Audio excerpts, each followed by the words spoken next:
Penemuan sabuk yang membuat geger pada tahun 1957, yaitu sabuk yang terbuat dari puting payudara manusia yang sulit masuk nalar manusia normal pada umumnya. Kalian tahu di dalam ruangan itu terdapat 10 kulit kepala perempuan. Ada lagi 1 bulu kulit tubuh perempuan. Jadi hasil kulitannya gitu guys.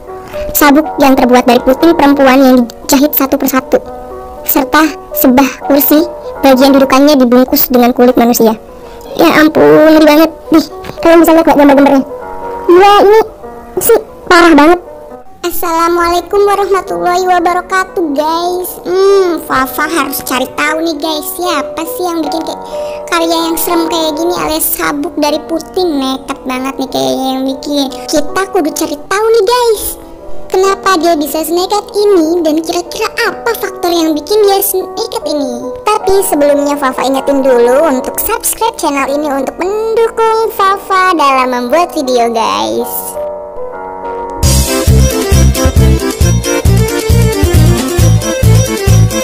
Jangan lupa subscribe gratis. Betul. Wele, ini sih psikopat namanya guys. Masa iya puting perempuan dijadiin sabuk? Wih, ngeri guys. Oke, masih masuk di segmen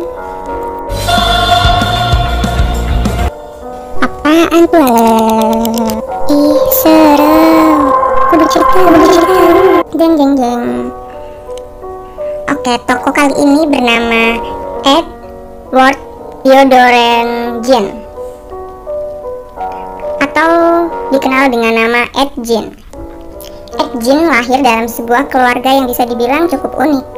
Ayahnya, Georgine Jean, adalah seorang pecandu alkohol, sedangkan ibunya, Augusta Jean, adalah seorang perempuan yang sangat dominan dan cenderung overprotective terhadap kedua anaknya, Ed dan Henry.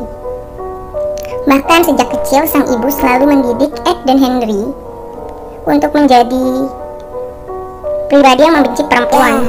Mungkin karena ibunya pengen menjadi satu-satunya perempuan yang disayang sama anak-anaknya. Tapi jangan kayak gitu ya. Akses keluar rumah yang dibatasi oleh sang ibu, ditambah lagi posisi rumah yang cukup jauh dari pemukiman,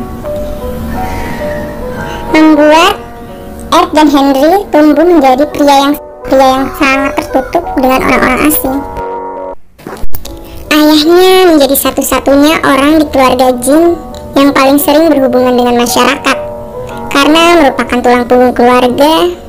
Tapi sayangnya pada tahun 1940, ayah Jean meninggal dunia akibat gagal jantung. Untuk menghidupi ibu mereka yang juga sedang sakit keras, Ed dan Henry akhirnya terpaksa keluar rumah dan mencari pekerjaan.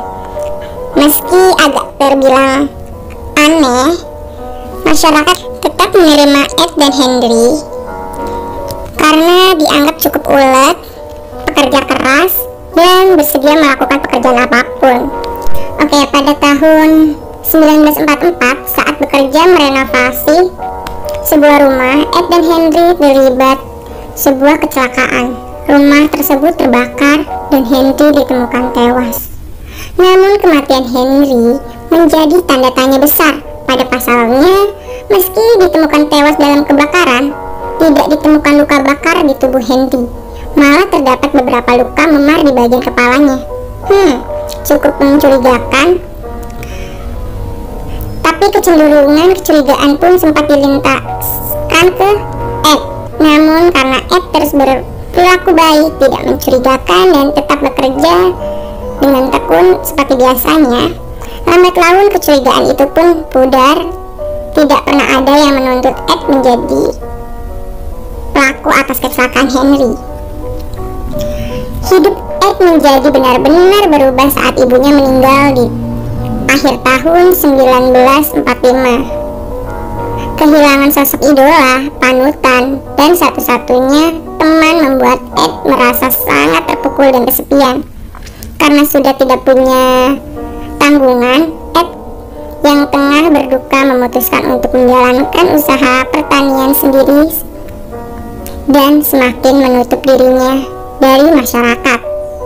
Setelah kematian ibunya, Ed juga mulai mempelajari anatomik tubuh perempuan hingga belajar sejarah kekejaman Nazi.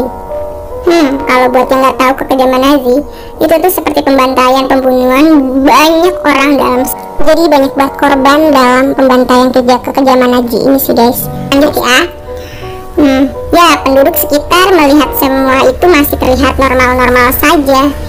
Hingga pada tahun 1957, tepatnya 16 November, seorang perempuan pemilik toko pekakas bernama Bernie Worden menghilang.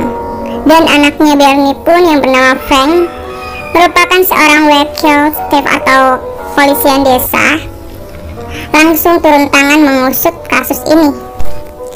Dan penyelidikan lalu berujung pada nama Ed Gein yang diketahui beberapa kali menyambangi toko Worden namun tidak pernah membeli apapun. Frank pun memutuskan untuk memeriksa rumah Ed. Sesaat sampai ke rumah Ed, Frank sudah mencoba mengetuk beberapa kali, namun tidak ada tanggapan. Ia pun berinisiatif untuk masuk melalui gudang kayu. Namun apa yang ia temukan sungguh di luar dugaan. Kalian tahu? Hal pertama yang ia lihat ketika masuk ke gudang kayu, ia melihat ada tubuh seorang perempuan yang digantung dalam posisi terbalik dan tanpa kepala. Mirisnya, di bagian kelamin hingga dada terdapat sebuah sobekan panjang digunakan untuk mengeluarkan organ dalam. Kebayang gak tuh? Kalian pernah melihat proses kurgeban? Ya kira-kira seperti itu. Setelah dilihat lebih lanjut, ternyata perempuan yang malang itu adalah ibunya. Ya, kalian benar, ibunya atau Bernie Worden yang hilang dicarinya. Rasa terkejut Frank masih belum selesai. Saat memasuki gudang lebih dalam, ia menemukan benda-benda yang sulit masuk nalar manusia normal pada umumnya. Kalian tahu, di dalam ruangan itu terdapat 10 kulit kepala perempuan. Ada lagi 1 gulung kulit tubuh perempuan. Jadi hasil kulitannya gitu guys. Sabuk yang terbuat dari putih perempuan yang dijahit satu persatu, serta sebah kursi bagian dudukannya dibungkus dengan kulit manusia. Ya ampun, ngeri banget. Nih, kalian bisa lihat gak gambar-gambarnya? Gila, ini sih parah banget. Bukan hanya dijadikan perkakas, Ed juga menjadikan sejumlah. Saat masuk ke dalam rumah Ed, Frank menemukan organ-organ dalam tubuh manusia memenuhi kulkasnya. Meja dihiasi dengan tulang manusia serta lampu meja yang di bagian kapnya dibuat dari kulit wajah. Ya ampun. Di dalam kamar Ed terlihat sebuah tempat tidur yang dihiasi tengkorak manusia serta 1 kepala utuh yang digantung menjadi hiasan dinding. Di sisinya terdapat 9 kulit wajah perempuan yang juga dipajang. Yang paling gilanya lagi, Frank juga menemukan sejumlah potongan alat kelamin manusia di bagian kotak sepatu serta kulit wajah perempuan yang dijadikan masker atau topengnya.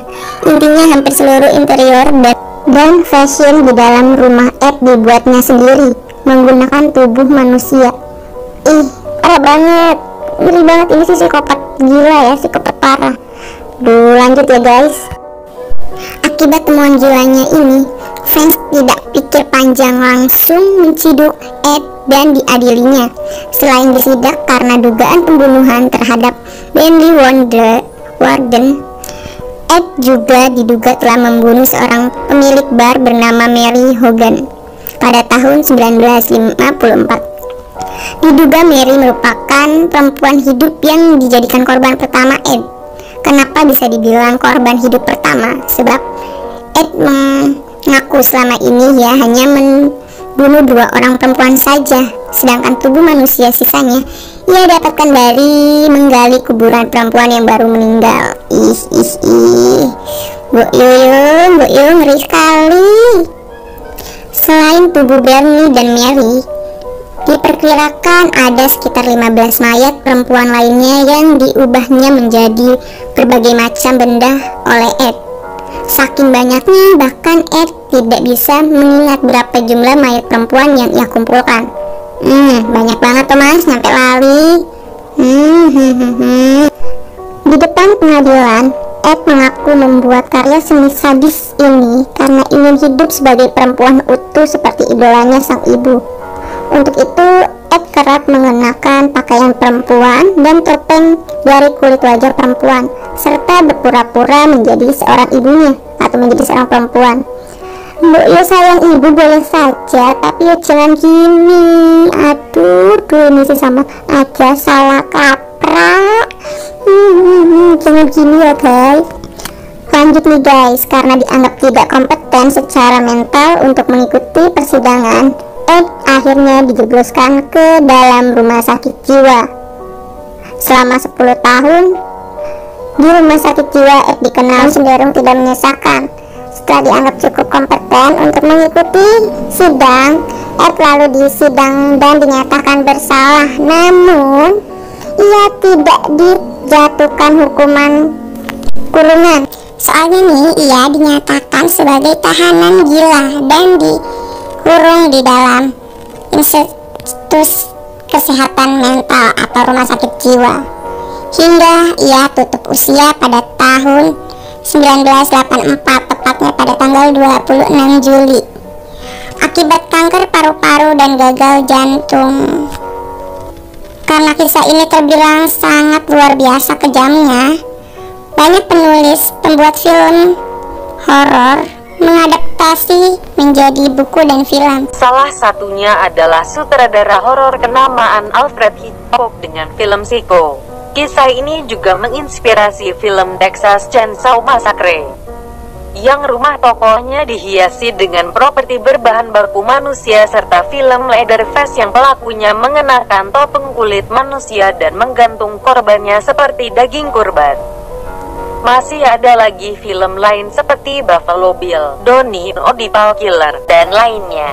Terima kasih Mbak Google telah membantu saya menyebutkan film-filmnya tadi. Oke, banyak banget kan film-film atau karya-karya yang didapat dari mengadaptasi cerita si Ed ini. Gila, ini masih ngeri banget, bukan psikopat lagi, horor ngejar peta horor parah. Gimana guys? Jangan lupa subscribe, like, dan komen. Masih banyak cerita-cerita yang kudu Fafa cari tahu, oke? Tunggu di video-video selanjutnya. See you next time. Buat kalian yang punya cerita-cerita menarik yang bisa Fafa ulik dan Fafa cari tahu, komen ya di bawah. Kita bisa ulik bareng-bareng guys. Dadah.